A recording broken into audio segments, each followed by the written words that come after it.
Alright, here we have the guided notes for inequalities. You've seen some of these in your spiral review, so it shouldn't be a totally foreign concept to you. But an inequality is a relationship between two expressions when they are not equal. And you are familiar with some of these symbols, but let's just review. If I have this symbol, it means A is not equal to B. This symbol is A is greater than B.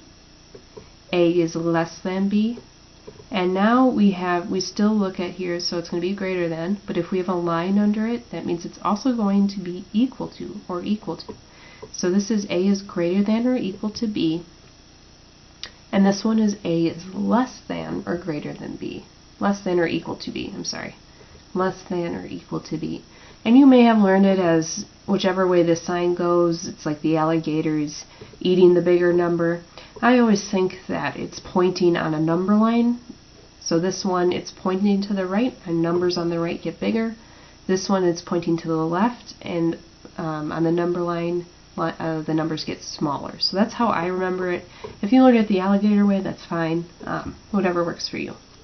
And so we're not actually going to do any work on this front page, but we do need to understand what is being said.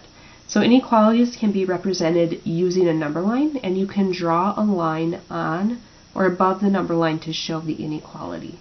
So right here, if we have m is greater than or equal to 75, you will see that we have a closed-in circle. That means it includes 75 and all the numbers greater than it.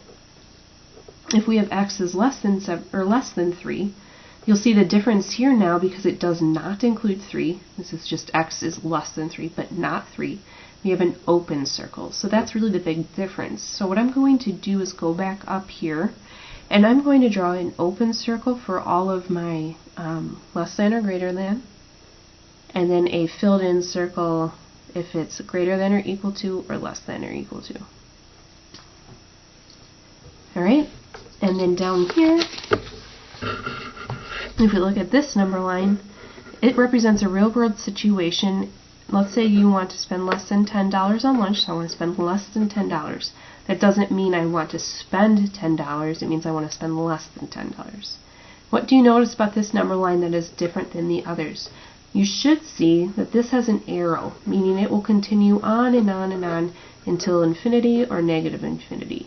This one will stop, and so these are going up by 2s, I believe, every time. So this is 8, this is 4, and this is 0. So I could get my lunch for free because this closed-in circle means that I could pay nothing for my lunch. Or I could pay up until $9.99, but not $10. So that's what that number line means. Alright, let's turn the page. So if we have to write an inequality statement for this number line, we're always going to start with a variable. And then I have to decide if it's going to be greater than, less than, greater than or equal to, or less than or equal to. And the first thing that you should notice is that this is an open circle, so it will not include 20, and is pointing to the right.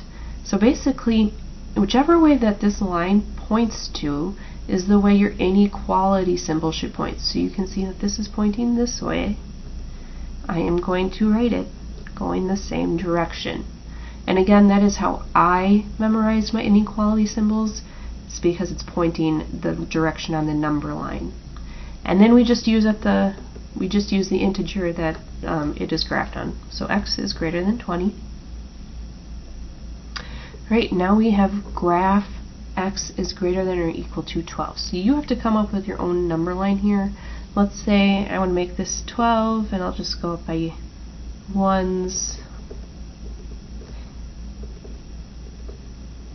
Okay, so I need to find 12, and it's okay if you want to draw it a little bit above it. I always do.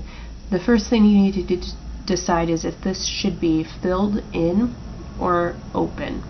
And because it includes 12, I'm going to fill it in, and my arrow is going to go the same way that this inequality symbol goes, so greater than. Alright, b is less than 100. I need to graph that, so let's make this 100, and maybe I'll count by 5s this time.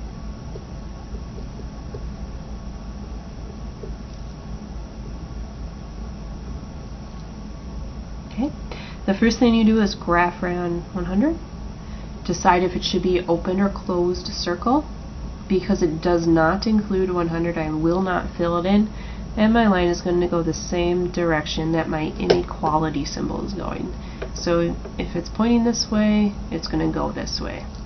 Alright, I want you to do 4, 5, and 6, and then we will do the think and solve.